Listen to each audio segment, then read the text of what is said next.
ഹരി ഓം. എല്ലാവർക്കും എൻ്റെ പ്രണാമങ്ങൾ. ഭഗവത്ഗീതയിലൂടെ ജീവിത വിജയം. ഭഗവത്ഗീതയിലൂടെ ജീവിത വിജയം എന്ന് പറയുന്നത് അവനവൻ്റെ മാനസിക തലത്തിലുള്ള പരിണാമമാണ്, പരിവർത്തനമാണ്, വികാസമാണ്. അപ്പോൾ നാം മനസ്സിലാക്കേണ്ടത് ഗീത നേടിത്തരുന്ന വിജയം വാസ്തവത്തിൽ നാം തന്നെ പരിശീലിച്ച് വികസിപ്പിച്ചെടുക്കുന്നതാണ്. അല്ലാതെ ഭഗവത്ഗീത നമുക്കൊരു വിജയം നേടിത്തരില്ല.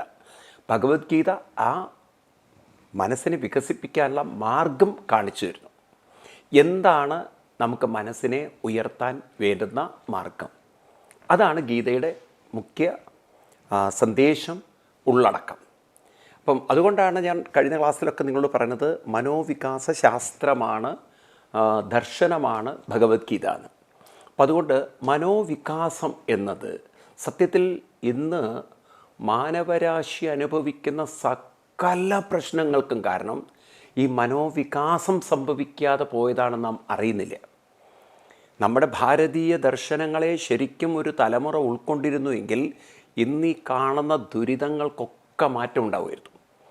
ഇന്ന് ഒരുപാട് മനുഷ്യൻ അനാവശ്യമായ ദുരിതങ്ങളിൽ അങ്ങനെ ദുരിതമനുഭവിക്കുകയാണ്, ദുഃഖമനുഭവിക്കുകയാണ്, വിഷമിക്കുകയാണ് പല കാരണത്താൽ. അപ്പം ഇതിൽ നിന്നൊന്ന് മനുഷ്യന് പുറത്ത് കടക്കണമെങ്കിൽ നമ്മുടെ രാഷ്ട്രീയ കക്ഷികളൊക്കെ ജനങ്ങളെ തെറ്റിദ്ധരിപ്പിക്കുന്നത് ബാഹ്യമായ കുറേ സൗകര്യങ്ങൾ ഉണ്ടാക്കിക്കൊടുത്താൽ മനുഷ്യപ്രശ്നം തീർന്നു എന്നാണ്. അങ്ങനെയാണെങ്കിൽ ഈ ലോകം ഇങ്ങനെയല്ല. നിങ്ങൾ അമേരിക്കയിലൊന്നും ഒരു പ്രശ്നം കാണരുത്. കാരണം കമ്മ്യൂണിസമൊക്കെ പറയുന്ന ഒരു മനുഷ്യൻ്റെ അടിസ്ഥാന സൗകര്യങ്ങളൊക്കെ എല്ലാം തികഞ്ഞവരാണ് യൂറോപ്യൻ രാജ്യങ്ങളിൽ ഒട്ടുമുക്കാല സ്ഥലങ്ങളിലും. എന്നാൽ ആ സ്ഥലങ്ങളിൽ പോലും മനുഷ്യൻ വളരെയധികം മാനസിക സംഘർഷങ്ങളും പിരിമുറുക്കങ്ങളും പ്രയാസങ്ങളും അനുഭവിക്കുന്നു, ഒറ്റപ്പെടലുകൾ അനുഭവിക്കുന്നു. കാരണം പ്രായമാകും തോറും മനുഷ്യന് പലതരത്തിലുള്ള ദുരിതങ്ങളും അനുഭവിക്കേണ്ടത്. അതിലുപരി സമ്പദ് സമൃദ്ധിയുള്ള ഒരു രാജ്യം. എനിക്ക് ഈ കമ്മ്യൂണിസ്റ്റ് ദർശനത്തിലൊക്കെ കണ്ടൊരു വികലത എന്താണെന്ന് വെച്ച് കഴിഞ്ഞാൽ അവർ വൈരുദ്ധ്യാത്മിക വിപ്ലവവാദങ്ങളൊക്കെ പറയുമ്പോൾ ആ ഭൗതികം എന്ന് പറയുന്നത് തന്നെ അവർ ശരിക്കും പഠിക്കുന്നില്ല. അത് ഭൗതികം എന്ന് പറയുന്നത് കേവലം മനുഷ്യൻ്റെ ബാഹ്യമായ കാര്യങ്ങൾ മാത്രമാണെങ്കിൽ അവിടെ അവർ കാണാതെ പോയത് മനുഷ്യൻ്റെ സ്വാർത്ഥ മനസ്സുകളെയാണ്. അതായത് വെറും സമ്പദ് സമൃദ്ധിയിൽ ഊന്നിയ ഒരു രാജ്യത്തിൽ മനുഷ്യൻ സ്വാർത്ഥതയിൽ കൂടുതൽ വളർന്നു വരും. നിങ്ങൾക്കിന്നത് കാണാം. ഇന്ന് കേരളത്തിലായാലും ഇന്ത്യയിലായാലും പൊതുവേ നമുക്കത് കാണാം. കേരളത്തിൽ തന്നെ എടുത്തു നോക്കും നിങ്ങൾ. ഇന്ന് സാമ്പത്തിക സ്ഥിതി വളരെ മെച്ചപ്പെട്ടു വരികയാണ് കുടുംബങ്ങളുടെ. കാരണം നല്ല ശമ്പളമുണ്ട്. അത്യാവശ്യം വിദേശ രാജ്യങ്ങളിൽ ജോലി ചെയ്യുന്നവർക്ക് കുറേ കൂടി ശമ്പളമുണ്ട്. അവരാണെങ്കിൽ പാവരാത്രി ഉറക്കൊഴിഞ്ഞും ഓവർ ടൈം എടുത്തും പകൽ മര്യാദയ്ക്ക് ഭക്ഷണം കഴിക്കാതെയൊക്കെ ഇങ്ങനെ കഷ്ടപ്പെട്ട് സമ്പാദിക്കും. ഞാൻ കണ്ടിട്ട് ധാരാളം അമേരിക്കയിലെ നഴ്സുമാരൊക്കെ കേരളത്തിൽ നിന്നൊക്കെ പോയവർ അവർ ഡബിൾ ഡ്യൂട്ടി എടുത്തിട്ടും അങ്ങനെ 2-3 ദിവസമൊക്കെ ഇരുന്ന് ഡ്യൂട്ടി എടുത്ത് ഓവർ ടൈം എടുത്ത് അങ്ങനെ കഷ്ടപ്പെട്ട് സമ്പാദിച്ചിട്ടാണ് അവർ കോടീശ്വരന്മാരാവുന്നത്. കാരണം അവിടെ ശമ്പളം കൂടുതലുണ്ട്. പക്ഷെ ഒരു ദുരന്തം നമ്മൾ അവരിലൊക്കെ കാണുന്നതെന്താണെന്ന് വെച്ചാൽ വളർന്നു വരുന്ന അവരുടെ കുട്ടികൾക്ക് ക്രമേണ അച്ഛനമ്മമാരുടെ സമ്പാദ്യത്തോടായിരിക്കും താല്പര്യം. അവരതങ്ങനെ ദൂർത്തടിച്ചും ലാവിഷായി. കാരണം വീട്ടിലൊന്നിനൊരു കുറവില്ല. ഈ അച്ഛനമ്മമാർ പാവം ഇല്ലായ്മയിൽ നിന്ന് വളർന്നവരാണ്.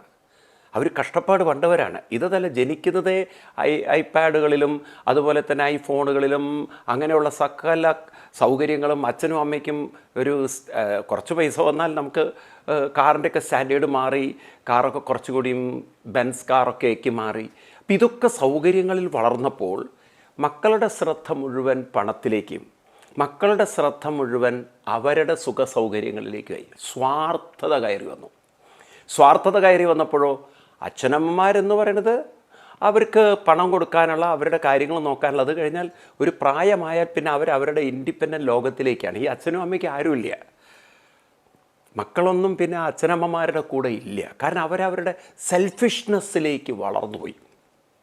ഇതാണ് കമ്മ്യൂണിസമൊക്കെ പഠിക്കാതെ പോയത്. ഇന്ന് ചൈന അനുഭവിക്കുന്ന ദുരിതം അതാണ്.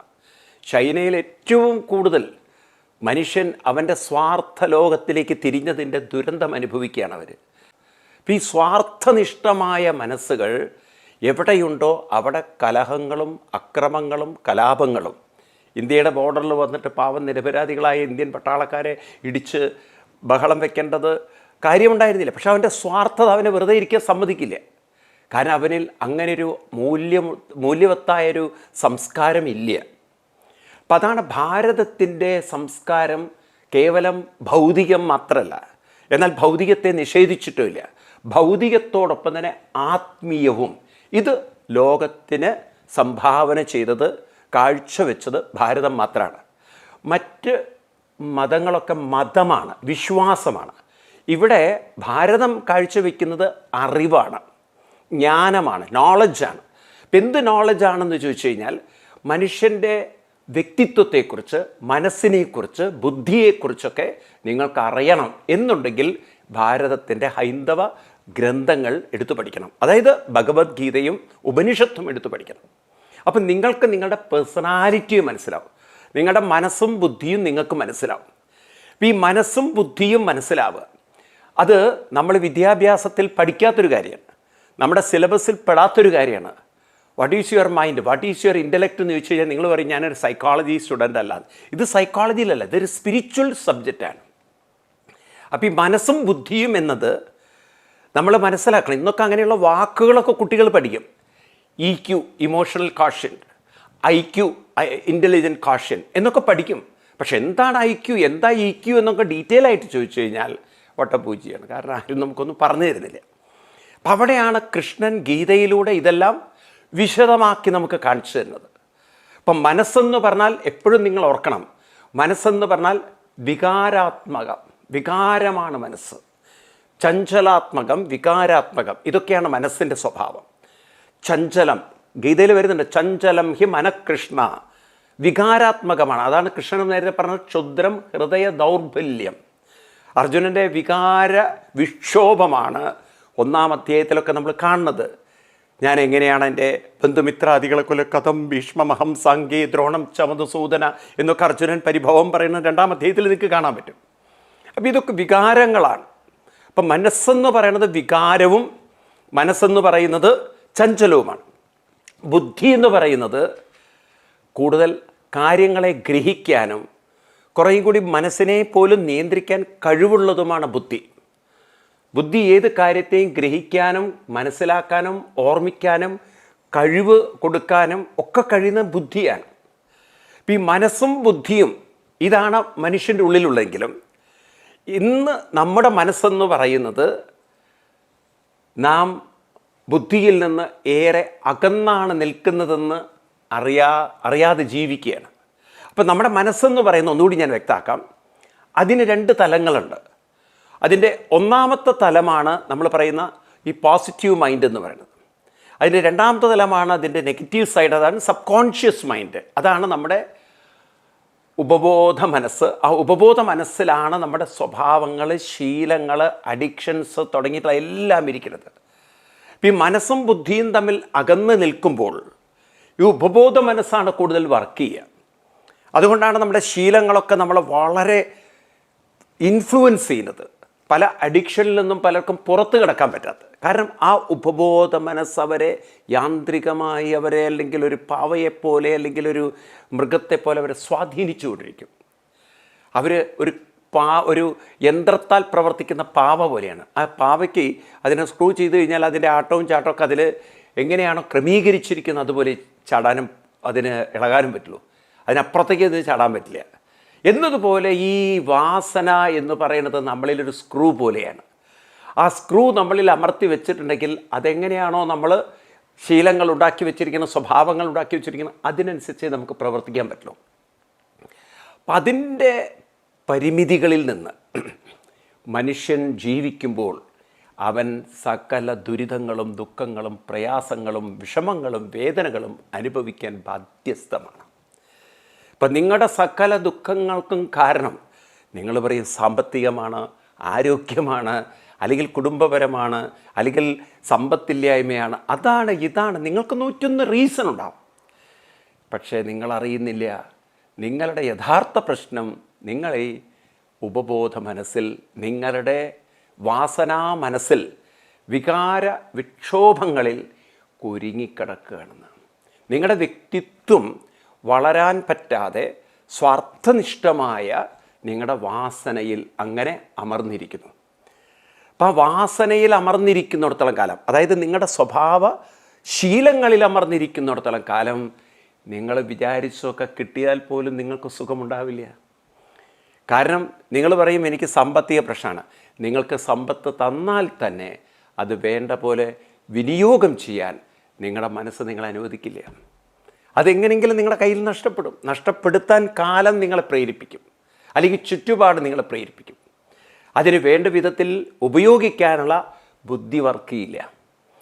അപ്പം ഈ വാസനാ വികാരങ്ങളിൽ പെട്ടിരിക്കുന്ന മനുഷ്യന് എന്ത് തന്നെ പ്രതികൂല സാഹചര്യങ്ങൾ മാറിയാലും അവരുടെ മാനസികാവസ്ഥയിൽ നിന്ന് മാറാത്തത് കൊണ്ട് ജീവിതത്തിൽ കാര്യമായ മാറ്റങ്ങളൊന്നും അവരിലുണ്ടാവുന്നില്ല. അതാണ് പലരും നോക്കൂ, നിങ്ങൾ ഈ അടുത്ത കാലത്ത് നടന്ന പെൺകുട്ടികളുടെയൊക്കെ ആത്മഹത്യകൾ, അത് കല്യാണത്തിന് ശേഷമുള്ളത്, അവരൊക്കെ കുടുംബചരിത്രം എടുത്ത് നോക്കൂ. ഇവരൊക്കെ നല്ല ജോലിയുള്ളവരും സാമ്പത്തികമായി ഒട്ടും മോശമില്ലാത്ത കുടുംബത്തിലെ കുട്ടികളാണ് തൂങ്ങി മരിച്ചത്. ഒരു കർഷക കുടുംബത്തിലെ കുട്ടി തൂങ്ങി മരിച്ചിട്ടില്ല. ഈ കഴിഞ്ഞ ഒരു 6 മാസത്തിനുള്ളിൽ പത്രം നോക്കിക്കഴിഞ്ഞാൽ നിങ്ങൾക്ക് കാണാം, വളരെ സാമ്പത്തികമായി നല്ലവണ്ണം എന്താ പറയുക, പപ്പടവും മെഴുക്കുപുരട്ടിയും കൂട്ടി ഊണ് കഴിക്കാൻ പറ്റുന്ന വീട്ടിലെ കുട്ടികൾ ആത്മഹത്യ ചെയ്ത്, അല്ലാതെ കഞ്ഞിയും ചമ്മന്തിയും കഴിക്കുന്നവരല്ല. അതിനുള്ള സൗകര്യങ്ങളുള്ള വീട്ടിലാണ്. എന്നിട്ടും എൻ്റെ ഒരു ആത്മഹത്യ ചെയ്യാൻ കാരണം പട്ടിണിയല്ലല്ലോ. അവിടെ സാമ്പത്തിക പ്രശ്നങ്ങൾ എന്ന് പറയുന്നത് മുഴുവൻ അത്യാർത്തിയിൽ നിന്നുണ്ടായതാണ്. ഉടുക്കാനും കഴിക്കാനും ഒക്കെ ഉണ്ടായിട്ടും അത്യാർത്തി, അവർക്ക് കിട്ടിയതിലൊന്നും അവർ സംതൃപ്തരല്ല. അപ്പോൾ ഈ തരത്തിൽ മാനസികമായി എന്ത് കിട്ടിയാലും അപ്പോഴേക്കും മനസ്സ് വേറൊന്നിലേക്ക് ചാടുകയും. അപ്പം അതുകൊണ്ട് നിങ്ങൾ വിചാരിക്കരുത് ഈ കമ്മ്യൂണിസം പറയുന്നത് പോലെ ഭൗതികാത്മകമായ വിപ്ലവങ്ങളൊക്കെ വന്നു കഴിഞ്ഞാൽ ലോകത്തിന് സമാധാനം കിട്ടുന്നു. ഒരിക്കലും കിട്ടാൻ പോകുന്നില്ല. അതുകൊണ്ടല്ലേ റഷ്യ മാറിയത്. കാരണം മനുഷ്യൻ മുഴുവൻ സ്വാർത്ഥതയിലേക്ക് തിരിഞ്ഞാൽ രാജ്യം നശിച്ചു. ഇന്ന് ചൈന അനുഭവിച്ചു കൊണ്ടിരിക്കുകയാണ്. പട്ടാളത്തിൻ്റെ കർക്കശമായ നിയന്ത്രണത്തിൽ വെച്ചുകൊണ്ടാണ് അവർ രാജ്യത്തെ റൺ ചെയ്യുന്നതെങ്കിൽ ആ ജനങ്ങൾ എത്രമാത്രം അടിമകളാണ് നോക്കൂ നിങ്ങൾ. ഇന്ത്യയിൽ കോവിഡ് വന്നിട്ട് നിങ്ങളെ പട്ടാളം ഭരിച്ചിട്ടുണ്ടോ? നിങ്ങളെ എവിടെയും പട്ടാളം നിയന്ത്രിച്ചിട്ടുണ്ടോ? കുറേയൊക്കെ അവനവൻ നിയന്ത്രിക്കുന്നു. ശരിയാണ്, കുറേയൊക്കെ പോലീസ് നിയന്ത്രണങ്ങൾ ഏറ്റെടുത്തിട്ടുണ്ട് തുടക്കത്തിലൊക്കെ, കാരണം നമുക്കതിൻ്റെ ഭവിഷ്യത്തുകൾ അറിയാത്തതുകൊണ്ട്. പക്ഷേ ഇപ്പോൾ സ്വയം മനുഷ്യൻ കൺട്രോൾ ചെയ്യുകയാണ്, അവർ സ്വയം തയ്യാറാവുകയാണ്. അപ്പം ഈ തരത്തിൽ ഇവിടെ എന്തുകൊണ്ട് കുറേയൊക്കെ മനുഷ്യർ സന്തോഷത്തിലും സംതൃപ്തിയിലും സ്നേഹത്തിലും ഐക്യത്തിലും ജീവിക്കുന്നു വെച്ച് കഴിഞ്ഞാൽ, ഇവിടെ അങ്ങനെ മനുഷ്യൻ അവൻ്റെ വൈകാരികമായ പ്രക്ഷുബ്ധതയിൽ ജീവിക്കുന്നവനല്ല. കുറേയൊക്കെ അവന് പുറത്ത് കടക്കാനുള്ള മാർഗങ്ങളുള്ളതുകൊണ്ട്, സൗകര്യങ്ങളുള്ളതുകൊണ്ട്, സംസ്കാരങ്ങളുള്ളതുകൊണ്ട് കുറേ ആളുകൾ പുറത്ത് കിടക്കുന്നുണ്ട്. കാര്യമായിട്ടൊരു മാറ്റമൊന്നും ഇല്ലെങ്കിലും ചെറിയൊരു മാറ്റം സമൂഹത്തിലുണ്ടാവുന്നുണ്ട്. അതാണ് നമുക്ക് ഇന്ന് ഭാരതത്തിലൊക്കെ കാണാൻ സാധിക്കുന്നത്. അതിൽ ഈ ക്ഷേത്രങ്ങൾ, അതുപോലെ തന്നെ ഭജനകൾ, അങ്ങനെയുള്ള കുറേ കാര്യങ്ങൾ, ആധ്യാത്മികമായ പല കാര്യങ്ങളും, സംഗീതം, വാദ്യം, കല, നൃത്തം തുടങ്ങി ഭാരതത്തിലില്ലാത്ത സംഭവങ്ങളില്ല. അപ്പം അതിലേക്കൊക്കെ കുറേ മനുഷ്യൻ തിരിയുന്നുകൊണ്ട് അവൻ്റെ വൈകാരികമായ പ്രക്ഷുബ്ധമായ ഒരു സ്വാർത്ഥ ലോകത്തിൽ അവൻ ഒതുങ്ങി നിൽക്കുന്നില്ല. അവൻ കുറേയും കൂടി മാനസികമായി വികസിക്കുന്നുണ്ടോ എന്ന് ചോദിച്ചു കഴിഞ്ഞാൽ കുറച്ചൊരു പരിണാമം വരുന്നുണ്ട്. അതുകൊണ്ട് അവൻ അങ്ങനെ ദുഃഖിയായിട്ട് വിഷമിച്ച് അങ്ങനെ ഇരിക്കുന്നില്ല. ഞാനിത് പറയുമ്പോൾ നിങ്ങളോട് ആത്മാർത്ഥമായി പറയുകയാണ്, ഒരുപക്ഷെ ചൈനയിലെ പല ന്യൂസുകൾ നമ്മൾ കാണാത്തത് കൊണ്ടാണ് നമുക്ക് ചൈനയുമായിട്ട് കമ്പയർ ചെയ്യാൻ പറ്റാത്തത്. പക്ഷേ ഞാൻ അനവധി തവണ പോയ ഒരു വ്യക്തി എന്ന നിലയ്ക്ക് ആത്മാർത്ഥമായിട്ട് പറയാൻ സാധിക്കും, ചൈനയിൽ മാനസിക സംഘർഷങ്ങളും ആത്മഹത്യകളും ചെയ്യുന്നവരുടെ എണ്ണം ഇന്ത്യയിലുള്ളതിനേക്കാൾ വളരെ കൂടുതലാണ്. അതെന്തുകൊണ്ട് വെച്ചാൽ മാനസികമായ പ്രശ്നങ്ങൾ അവിടെ വളരെ കൂടി വരും. പറയുമ്പം നിങ്ങൾ നോക്കൂ, ചൈനയിൽ വില കുറഞ്ഞ സാധനം കിട്ടും, ഇവിടത്തേക്കാളും ചീപ്പായിട്ട് പലതും കിട്ടും. പക്ഷേ എന്നിട്ടും ആളുകൾ ആത്മഹത്യ ചെയ്യുന്നതിന് കാരണം മാനസികമായ പ്രശ്നങ്ങളിൽ നിന്ന് രക്ഷപ്പെടാൻ ഒരു പൈസ ഉണ്ടായിട്ടും കാര്യമില്ല. കോടീശ്വരന്മാർ ആത്മഹത്യ ചെയ്യുന്ന കാലഘട്ടത്തിലാണ്. നിങ്ങൾ അടുത്ത കാലത്ത് പത്രത്തിലൊക്കെ വായിച്ചു കാണും ഒരു വളരെ അഭിമാനകരമായ ന്യൂസ്. അതായത് ഇന്ത്യയിൽ കോഫി ഡേ എന്ന് പറയുന്നൊരു സ്ഥാപനം, ഈ കോഫി ഡേ എന്ന് പറയുന്നത് അതിൻ്റെ കഴിഞ്ഞ അതിൻ്റെ CEO സിദ്ധാർത്ഥ് എന്ന് പറയുന്ന ആൾ, നമ്മുടെ പഴയ കർണാടകയിലെ ചീഫ് മിനിസ്റ്ററുടെ മകൻ, അദ്ദേഹം ഈ സ്ഥാപനം കൊണ്ടു നടക്കാൻ പറ്റാതെ 7000 രൂപ കടം വെച്ചിട്ട് അദ്ദേഹം ആത്മഹത്യ ചെയ്തു. ഒരു പുഴയിൽ മുങ്ങി മരിക്കേണ്ടി വന്നു അദ്ദേഹം. നോക്കണം, എത്രയോ ആളുകൾ ജോലി ചെയ്യുന്ന, എത്രയോ ഡിമാൻഡുള്ള സാധനത്തെ അദ്ദേഹത്തിന് ഒരു വിജയമാക്കാൻ സാധിച്ചില്ല. ഇപ്പം അടുത്ത കാലത്ത് അദ്ദേഹത്തിൻ്റെ പത്നി ആ ബിസിനസ് കൊണ്ടു നടന്നിട്ട് അവരൊരു 2 കൊല്ലം കൊണ്ട് ഒരിക്കലും വിട്ടുകൊടുക്കാതെ അവരാ വളരെ ക്രിയേറ്റീവായിട്ട് വർക്ക് ചെയ്ത് കാരണം കോഫി എല്ലാവരും കുടിക്കും. അപ്പോൾ കോഫി മാർക്കറ്റിലേക്ക് വേണ്ടത്ര എത്തിച്ചുകൊണ്ടും കോഫിക്ക് എക്സ്പോർട്ട് ചെയ്തുകൊണ്ടും പല രാജ്യങ്ങളിലേക്കും അതിൻ്റെ ഇത് എത്തിച്ചുകൊണ്ടൊക്കെ അവർ അതിൻ്റെ എക്സ്പോർട്ട് കൂട്ടി അങ്ങനെ രാജ്യം അങ്ങനെ പലരും കോഫിയിലേക്കൊക്കെ വീണ്ടും തിരിച്ചു കൊണ്ടുപോയി. ഈ പ്രത്യേകിച്ച് കോവിഡ് അവരെ രക്ഷിച്ചു. കാരണം കോവിഡിൻ്റെ കാലത്ത് കോഫി ഒരുപാട് ചിലവായി, കോഫി പൗഡർ. അതവർക്ക് വലിയൊരു അനുകൂലമായി. 7000 കോടിയിൽ നിന്ന് കഴിഞ്ഞ ദിവസം ഞാൻ പത്രം വായിച്ചപ്പോൾ ഇനി 1400 കോടി കടമേ ഉള്ളൂ. ബാക്കി അത്രയും അവർ കൊടുത്തു തീർത്തു എന്ന് പറയും. ഒരൊറ്റ ലേഡി ആലോചിച്ചു, സന്ദർഭത്തെ വേണ്ട പോലെ ഉപയോഗിച്ച് അത് കടം തീർക്കേണ്ടത് ബാങ്കുകൾക്കൊക്കെ കൊടുത്തു തീർത്ത് വലിയൊരു ആശ്വാസത്തിലേക്ക് ആ കമ്പനി എത്തിച്ചു. എന്നാൽ ഇവിടെ വിജയമല്യൊക്കെ മുങ്ങി നടക്കുകയാണ്. ഇപ്പോഴും ഒരു 90,000 കോടി കടം എടുത്ത് കൊടുക്കാൻ പറ്റാതെ. അപ്പോൾ പറഞ്ഞു വരുന്നത് എന്താണെന്ന് വെച്ച് കഴിഞ്ഞാൽ, അപ്പം മനുഷ്യന് എന്തുണ്ടെങ്കിലും മാനസികമായ പ്രശ്നങ്ങളുണ്ടെങ്കിൽ അവന് ബാഹ്യമായി എന്തുണ്ടായിട്ടും കാര്യമില്ല. അത് കോടിക്കണക്കിന് ആസ്തി ഉണ്ടായാലും അവൻ പുഴയിലോ റെയിലിലോ അല്ലെങ്കിൽ കയറിലോ എവിടെയെങ്കിലും കൊണ്ട് ജീവിതം തീർക്കും. അപ്പോൾ ആ മനസ്സിനെ കുറിച്ച് ആരും പഠിക്കുന്നില്ല. അതാണ് ഹിന്ദു സംസ്കൃതിയുടെ മഹത്വവും ഗീത പോലുള്ള ഗ്രന്ഥങ്ങളുടെ ശ്രേഷ്ഠതയും. അത് നമ്മുടെ മനസ്സിനെ കാണിച്ചു തരികയാണ്. ഇപ്പം നാം മനസ്സിലാക്കേണ്ടത്, നാം എന്ന് പറയുന്നത് ബുദ്ധിയിൽ നിന്നും ഇപ്പോൾ വളരെ വിട്ട്, ബുദ്ധിയിൽ നിന്ന് അകന്ന് ഇൻ ദ സെൻസ് വളരെയധികം നമ്മുടെ സ്വാർത്ഥതയുടെ വൈകാരികമായ വാസനകൾക്ക് വിധേയരായിട്ട് നമ്മൾ ജീവിക്കുകയാണ്. അതായത് ഞാൻ അങ്ങനെയൊക്കെ പറയുന്നത് ഭാഷയുടെ പിന്നിലുള്ള അർത്ഥം ശീലങ്ങൾ, സ്വഭാവങ്ങൾ, നമ്മൾ ഉണ്ടാക്കി വെച്ച കുറേ അഡിക്ഷൻസ്. അതൊന്നും നമുക്ക് പെട്ടെന്ന് മാറാൻ പറ്റുന്നില്ല. രാവിലെ വൈകി എണീക്കുക, അതുപോലെ മൊബൈൽ തുടങ്ങിയുള്ള സാധനങ്ങളിൽ അതിലേക്ക് കൂടുതൽ അഡിക്ഷൻ ഉണ്ടാവുക, അല്ലെങ്കിൽ വേറെ എന്തെങ്കിലും കാര്യങ്ങൾ വെറുതെ ചാറ്റ് ചെയ്ത് സമയം കളയുക ഫ്രണ്ട്സിൻ്റെ കൂടെ, ഒരു നല്ല കാര്യങ്ങളിലൊന്നും ചിന്തിക്കാതെ ക്രിയേറ്റീവായിട്ടൊന്നും ചെയ്യാതെ വെറുതെ അനാവശ്യമായിട്ട് സമയം, ഇതൊക്കെ നമ്മളുണ്ടാക്കി വയ്ക്കുന്ന ശീലങ്ങളാണ്. ഈ ശീലങ്ങൾ കുറേ കഴിഞ്ഞാൽ നമ്മുടെ ബുദ്ധിയുടെ കഴിവുകളും ശക്തികളും ചോർത്തൊന്നും നമ്മൾ അറിയുന്നില്ല. പിന്നെ നിങ്ങൾ ഒറ്റപ്പെട്ട് ആർക്കും വേണ്ടാത്തവരായി മാറുമ്പോഴാണ് നിങ്ങൾ തിരിച്ചറിയുന്നത്. എനിക്ക് യുവാക്കളോടൊക്കെ പറയാനുള്ളത്, നിങ്ങൾ വിചാരിക്കരുത് നിങ്ങളൊരു എൻജിനീയറിംഗ് കഴിഞ്ഞു, അല്ലെങ്കിൽ MBA കഴിഞ്ഞു, അല്ലെങ്കിൽ MBBS കഴിഞ്ഞു, അല്ലെങ്കിൽ ചാർട്ടേഡ് അക്കൗണ്ടൻ്റായി, അല്ലെങ്കിൽ ലോയറായി എന്ന് വിചാരിച്ചത് നിങ്ങൾ വിചാരിക്കരുത്. പ്രൊഫഷണലി നിങ്ങൾ പെർഫെക്റ്റ് ആണെന്ന് വിചാരിക്കരുത്. മേ ബി പ്രൊഫഷണലി നിങ്ങൾക്ക് കുറച്ച് കഴിവുണ്ടെങ്കിലും നിങ്ങൾക്ക് ജീവിതത്തിൽ മനസ്സെന്ന് പറയുന്ന അതിൻ്റെ ചില സ്വഭാവങ്ങളെ അത് മറികടക്കാനുള്ള ബുദ്ധിശക്തി നിങ്ങൾ കണ്ടെത്തിയിട്ടില്ലെങ്കിൽ നിങ്ങളുടെ കുടുംബജീവിതം തകരാറിലാവും. ഇന്ന് പഠിച്ച വിദ്യാഭ്യാസമുള്ളവരുടെ ഇടയിലാണല്ലോ കൂടുതൽ ഡിവേഴ്സ് നടക്കുന്നത്. എന്താ ഇത്രയധികം ഡിവേഴ്സിലേക്ക് പോകാൻ കാരണം? കാര്യം 2 മനസ്സുകൾ തമ്മിൽ പൊരുത്തപ്പെടുന്നില്ല. കാരണം ഓരോരുത്തരും അവരവരുടെ സ്വാർത്ഥ ശീലങ്ങളിൽ ഉറച്ചു നിൽക്കുകയാണ്. ഞാൻ എൻ്റെ സ്വഭാവം മാറ്റില്ല, ഞാൻ എൻ്റെ രീതികളിലേ ജീവിക്കുള്ളൂ. മറ്റാളും അതേ ശീലങ്ങളിൽ ജീവിച്ചു കഴിഞ്ഞാൽ എങ്ങനെ ഐക്യത്തിനും ഒത്തൊരുമയിലും പോകാൻ പറ്റും? അപ്പം ഇവിടെയൊക്കെയാണ് മനസ്സാണ് ഇതിനൊക്കെ കാരണം. ഏവ കാരണം മനുഷ്യാണാം, ഈ മനസ്സ് തന്നെയാണ് കാരണം. ഭാരതത്തിലെ ഋഷിവര്യന്മാർ പറഞ്ഞു, സകല ദുഃഖത്തിനും കാരണം മനയേവ മനുഷ്യാണാം കാരണം സുഖദുഃഖയോ. നോക്കൂ, നിങ്ങൾ ഈ മനസ്സിനെ മനസ്സിലാക്കാതെ, മനസ്സിനെ ഉയർത്താതെ, മനസ്സിനെ വികസിപ്പിക്കാതെ ജീവിക്കുന്നതാണ് സകല ദുഃഖത്തിനും കാരണം. അതുകൊണ്ടാണ് ഈ ഭാരതത്തിലെ ഋഷിവര്യന്മാർ പറഞ്ഞ വളരെ സത്യമാണ് നമുക്ക് മനസ്സിലാവുക. അജ്ഞാനാത് സംസാരം. അജ്ഞാനം കൊണ്ട്, അജ്ഞാനം എന്ന് പറഞ്ഞാൽ ഇവിടെ അർത്ഥം പുസ്തകങ്ങളെക്കുറിച്ചുള്ള ജ്ഞാനമില്ലായ്മയല്ല, സ്വന്തം മനസ്സിനെക്കുറിച്ച് അറിവില്ലാത്തതും സ്വന്തം മനസ്സിനെ ബുദ്ധിയോട് ചേർത്ത് ഒരുമിച്ച് നിർത്താനുള്ള കഴിവില്ലായ്മയുമാണ് അവനവൻ്റെ ദുഃഖങ്ങൾക്ക്, സംസാരം എന്ന് പറഞ്ഞാൽ ദുഃഖ ദുരിതങ്ങൾക്ക് കാരണം. അപ്പം നാം നമ്മുടെ മനസ്സിനെ നമ്മുടെ ബുദ്ധിയോട് ചേർക്കുക, അതാണ് സാധന. അതിനാണ് സാധനങ്ങൾ. ഇപ്പോൾ രാവിലെ എണീക്കാൻ പറയണതും, രാവിലെ എണീക്കാൻ എന്തിനാണ് പറയണത് നിങ്ങളോട്? കാരണം എണീക്കണം എന്നൊരു തീരുമാനം ബുദ്ധി എടുക്കുമ്പോൾ നിങ്ങൾ ആ ബുദ്ധിക്ക് ബലം കൊടുക്കുകയാണ്, ശക്തി കൊടുക്കുകയാണ്, തീരുമാനമെടുക്കാനുള്ള കഴിവ് കൊടുക്കുകയാണ്. പിന്നെ നിങ്ങൾ സാധനകൾ അനുഷ്ഠിക്കുമ്പോൾ ഈ സാധനകളൊക്കെ പ്രാണായാമവും പ്രണവവും ജപമൊക്കെ മനസ്സാണ് ചെയ്യുന്നത്. അപ്പം മനസ്സിനെ കൊണ്ടത് ചെയ്യിക്കുമ്പോൾ നിങ്ങളുടെ ബുദ്ധിയോട് ചേർത്ത് വയ്ക്കുകയാണ് മനസ്സിനെ. അപ്പം ഈ സാധന ചെയ്യുക എന്ന് പറഞ്ഞാൽ you are bringing together the mind closer to your intellect.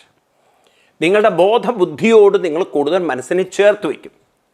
അങ്ങനെ നിങ്ങളുടെ ബോധബുദ്ധിയോട് മനസ്സിനെ ചേർത്ത് വയ്ക്കുമ്പോൾ ആ മനസ്സ് ക്രമേണ നിങ്ങൾ ഡെവലപ്പ് ചെയ്യുന്ന ഇത്തരത്തിലുള്ളൊരു പോസിറ്റീവായിട്ടുള്ള സത്സംഗപരമായിട്ടുള്ള സംസ്കാരങ്ങളെ അത് ഡെവലപ്പ് ചെയ്യുമ്പോൾ, ഒരു സംസ്കാരം ഡെവലപ്പ് ചെയ്യുമ്പോൾ പഴയ സംസ്കാരത്തിൻ്റെ സ്മരണകൾ ശക്തി കുറയുമ്പോൾ തീർച്ചയായിട്ടും നിങ്ങളുടെ മനസ്സ് കൂടുതൽ ബുദ്ധിയോടടുക്കാൻ തുടങ്ങും. അപ്പോൾ ബുദ്ധിയോടടുക്കുന്ന സമയത്ത് ബുദ്ധിക്കൊരു പ്രത്യേകത എന്താ വെച്ചാൽ ഉൾക്കാഴ്ച. നമ്മൾ ഈ മനസാക്ഷി എന്നൊക്കെ പറയില്ലേ, അതൊക്കെ ബുദ്ധിയുടെയാണ്. അപ്പം മനസാക്ഷി, നമ്മുടെ ഉള്ളിൽ എന്താണ് നടക്കുന്നതെന്നൊക്കെ അറിയാനുള്ളൊരു കഴിവ് മനുഷ്യനുണ്ട്. അവനവൻ്റെ ഉള്ളിൽ എന്താണ് സംഭവിക്കുന്നതെന്ന് നീ നിൻ്റെ മനസാക്ഷിയോടൊന്ന് ചോദിക്കുക എന്നൊക്കെ പറയാറില്ലേ. അപ്പം നമ്മുടെ ഉള്ളിൽ നടക്കുന്നത് നമുക്കറിയാനുള്ള കഴിവ്, ആ ബുദ്ധി, ആ ശക്തി, അത് തന്നെയാണ് നമ്മുടെ ബുദ്ധിയുടെ കഴിവ്. അപ്പോൾ ഈ മനസ്സെന്താണ് ചിന്തിക്കുന്നതെന്ന് തിരിച്ചറിയാനുള്ള കഴിവ്, അതൊരു വലിയ കഴിവാണ്. നമുക്ക് പുറമേയുള്ളത് കാണുന്നതിനേക്കാൾ ശക്തിയിൽ, തീവ്രതയിൽ, ക്ലോസ്ഡായിട്ട് നമ്മുടെ ഉള്ളിൽ നടക്കുന്ന കാര്യങ്ങൾ നമുക്ക് അറിയാൻ സാധിക്കും. അങ്ങനെ ഉള്ളിൽ നടക്കുന്ന കാര്യങ്ങൾ അറിയുമ്പോൾ ആ ബുദ്ധിക്ക് അറിയാനുള്ള മാത്രം കഴിവല്ല, നോക്കാനുള്ള കഴിവ് മാത്രമല്ല, ബുദ്ധിക്ക് മറ്റൊരു കഴിവ് കൂടിയുണ്ട്. അതെന്താണത്? ആ ബുദ്ധിക്ക് മനസ്സിൻ്റെ ഏത് തലങ്ങളിൽ നിന്നും അതിനെ മാറ്റി വേറൊരു ഡയറക്ഷനിലേക്ക് കൊണ്ടുപോകാനുള്ള കഴിവ്, മനസ്സിനെ നയിക്കാനുള്ള കഴിവ്. ഇത് രണ്ട് വാക്കുകൾ നിങ്ങൾ മറക്കരുത്. മനസ്സിനെ നിരീക്ഷിക്കാനുള്ള കഴിവ്, മനസ്സിനെ നയിക്കാനുള്ള കഴിവ് ബുദ്ധിക്കുണ്ട്. അപ്പം മനസ്സിനെ നയിക്കുക എന്ന് പറഞ്ഞാൽ ആ മനസ്സിനോട് പറയാം, നീ ഈ ഡയറക്ഷനിൽ ചിന്തിക്കൂ, നീ ഇത് ചിന്തിക്കൂ. നിങ്ങൾ ശരിക്കും ഇതിൻ്റെ സൈക്കോളജി മനസ്സിലാക്കൂ. നിങ്ങളെ ഒരു വിഷമം അലട്ടുമ്പോൾ, വേദന അലട്ടുമ്പോൾ, ബുദ്ധിമുട്ടുകൾ അലട്ടുമ്പോൾ അതെന്തുകൊണ്ടാണ് നിങ്ങളുടെ മനസ്സിൽ വല്ലാതെ നിങ്ങൾ അസ്വസ്ഥമാക്കുന്നത്? കാരണം നിങ്ങളത് തന്നെ ആവർത്തിച്ച് ചിന്തിക്കുകയാണ്, നിങ്ങൾ അറിയുന്നില്ല. നേരെ മറിച്ച് നിങ്ങൾ സാധന ചെയ്യുന്നൊരു വ്യക്തിയാണെങ്കിൽ നിങ്ങളുടെ ബുദ്ധിക്ക് മനസ്സിലാവും മനസ്സ് വെറുതെ ആവർത്തിച്ച് ചിന്തിക്കുകയാണ്, വെറുതെ വറി എന്ന് പറയില്ലേ, അനാവശ്യമായി വറിയാണ്, അനാവശ്യമായി ഒന്നിൻ്റെ മുകളിൽ തൂങ്ങി നിൽക്കണം, ബ്രൂഡ് ഓവർ എന്ന് പറയും. വെറുതെ ആവർത്തിച്ച്, വെറുതെ അയവിറക്കി, വെറുതെ സ്മരിച്ചുകൊണ്ടിരിക്കുക. വെറുതെ നമുക്ക് പറയാൻ പറ്റില്ല, കാരണം ബുദ്ധി അത് നിരീക്ഷിച്ചാൽ മാത്രമേ അത് വെറുതെ ഉള്ളൂ. അല്ലെങ്കിൽ നിങ്ങൾ വളരെ സീരിയസ് ആണ്, ഗൗരവത്തിലാണ്. നിങ്ങളെ സംബന്ധിച്ച് സംഭവിച്ചത് വളരെ യാഥാർത്ഥ്യമാണ്, പ്രശ്നം തന്നെയാണ്. നിങ്ങൾക്കതൊന്നും പുറത്ത് കിടക്കാൻ പറ്റില്ല. നിങ്ങൾ ചില ആളുകളെ കണ്ടില്ലേ തമാശ ഉൾക്കൊള്ളാൻ പറ്റാത്തത്. കഴിഞ്ഞ ദിവസം ഞാൻ പത്രത്തിൽ വായിച്ചൊരു വാർത്ത ഇതാണ്. നിങ്ങൾ കേരളത്തിലിങ്ങനെ കോളിലൊക്കെ സൃഷ്ടിച്ച പല കേസുകളൊക്കെ വായിക്കുന്ന പോലെ അടുത്ത കാലത്ത് ഇടുക്കിയിൽ എഞ്ചിനീയറിംഗ് കോളേജിൽ ഒരു പയ്യനെ കുത്തിക്കൊന്നു. ആ പയ്യനെ കുത്തിക്കൊന്ന കഥകൾ ഇപ്പോൾ പുറത്തു വരുന്നതെന്ന് വെച്ചാൽ ഈ പയ്യൻ ഇവർ സത്യത്തിൽ ഇതിൽ രാഷ്ട്രീയ അല്ല പ്രശ്നം എന്നുള്ളതാണ്. ഈ ഏകാധിപത്യ സ്വാർത്ഥപരമായ ചില ചിന്തകളാണ് ഇവിടുത്തെ പ്രശ്നങ്ങൾ. അപ്പോൾ ഇവനെന്തോ പാട്ടുകാരനാണ്, ഇവൻ പാടിയൊരു പാട്ട് വേറെ ആൾക്ക് ഇഷ്ടപ്പെട്ടില്ല, ഇഷ്ടപ്പെടാത്തതുകൊണ്ട് അങ്ങോട്ടും ഇങ്ങോട്ടും ബഹളായ അവസാനം അതിൽ നിന്ന് അങ്ങോട്ട് തുടങ്ങി പ്രശ്നങ്ങൾ. അപ്പോൾ പ്രശ്നങ്ങൾ തുടങ്ങുന്നൊക്കെ മനുഷ്യൻ അവനവൻ്റെ സ്വാർത്ഥ ലോകങ്ങളിൽ ഓരോരുത്തരും ജീവിക്കുമ്പോൾ അതിനെ ഉൾക്കൊള്ളാൻ മറ്റൊരാൾക്ക് പറ്റാതെ വരുന്ന സമയത്തുണ്ടായ പ്രശ്നങ്ങളാണ്. ഇതിനെ രാഷ്ട്രീയ നേതാക്കന്മാർ വളച്ചൊടിച്ച് രാഷ്ട്രീയമാക്കണമെന്ന് മാത്രം. സത്യത്തിൽ അതിൽ രാഷ്ട്രീയ പ്രശ്നങ്ങളല്ല എന്നാണ് മനസ്സിലാക്കുന്നത്. അപ്പോൾ ഏതായാലും ഞാൻ പറഞ്ഞു വരുന്നത് വെച്ചാൽ ഈ മനസ്സെന്ന് പറയുന്ന സാധനത്തിനെ നിരീക്ഷിക്കാനും നയിക്കാനും ബുദ്ധിയെ കഴിവുള്ളതാക്കി തീർക്കലാണ് നമ്മുടെ ജീവിത ലക്ഷ്യം. അതിനുവേണ്ടി നമ്മൾ പ്രയത്നിച്ചാൽ നമുക്ക് ദുരിതങ്ങളെ മാറ്റാം. കാരണം ദുരിതങ്ങളെന്ന് പറയുന്നത് മനസ്സയവിറക്കുന്നതാണ്, സ്മരിക്കുന്നതാണ്, ഓർക്കുന്നതാണ്. അതെന്തുകൊണ്ടാണ് സ്മരിക്കുന്നത്? ബുദ്ധിയും മനസ്സും അകന്നു നിൽക്കുന്നുണ്ട്. മനസ്സ് സെപ്പറേറ്റ് ആയതുകൊണ്ട്, മനസ്സ് അകലെയായതുകൊണ്ട്. അതെങ്ങനെ അകലെയായത്? ശീലങ്ങളും സ്വഭാവങ്ങളും അഡിക്ഷൻസും ബുദ്ധിയിൽ നിന്നും മനസ്സിനെ പുറത്തു കൊണ്ടു അകറ്റിക്കൊണ്ടുപോകുന്നു. അതായത് ഒരു കോൺഷ്യസ് മൈൻഡിൽ നിന്ന് നമ്മളെ സബ് കോൺഷ്യസ് മൈൻഡിലേക്ക് കൊണ്ടുപോകണം. ബോധ മനസ്സിൽ നിന്നും ഉപബോധ മനസ്സിലേക്ക് കൊണ്ടുപോകണം. നിങ്ങൾക്ക് മനസ്സിലാവുമെന്ന് വിചാരിക്കണം. ഇതൊക്കെ നമ്മുടെ ഉള്ളിൽ സംഭവിച്ചു പോയതാണ്. ഇത് പരിവർത്തനം വരുത്തിയെടുക്കേണ്ടത് നമ്മൾ തന്നെയാണ്. അല്ലാതെ നിങ്ങൾ വിചാരിക്കരുത് ദൈവത്തോട് പ്രാർത്ഥിച്ചാൽ ഈ പ്രശ്നങ്ങൾ പരിഹരിക്കപ്പെടുന്നു. അപ്പോൾ നിങ്ങൾക്ക് മനസ്സിലാവും എന്താണ് പ്രാർത്ഥന. പ്രാർത്ഥന എന്ന് പറഞ്ഞാൽ ദൈവത്തോട് നിസ്സഹായനായിട്ട് എൻ്റെ ദുഃഖം പരിഹരിക്കുന്നതല്ല, ദുഃഖത്തിൻ്റെ കാരണമായിരിക്കുന്ന ഈ മനസ്സിനെ എനിക്ക് ബുദ്ധിയോട് ചേർക്കണം, അതിനുവേണ്ടി പ്രാർത്ഥിക്കും. അതെങ്ങനെ സാധിക്കും എന്നൊക്കെ ഉള്ളത് കുറച്ചുകൂടി ഡീറ്റെയിൽ ആയിട്ട് നമുക്ക് അടുത്ത ക്ലാസ്സിൽ നോക്കാം. അതുവരെ എല്ലാവർക്കും നന്ദി, നമസ്കാരം, പ്രണാമം.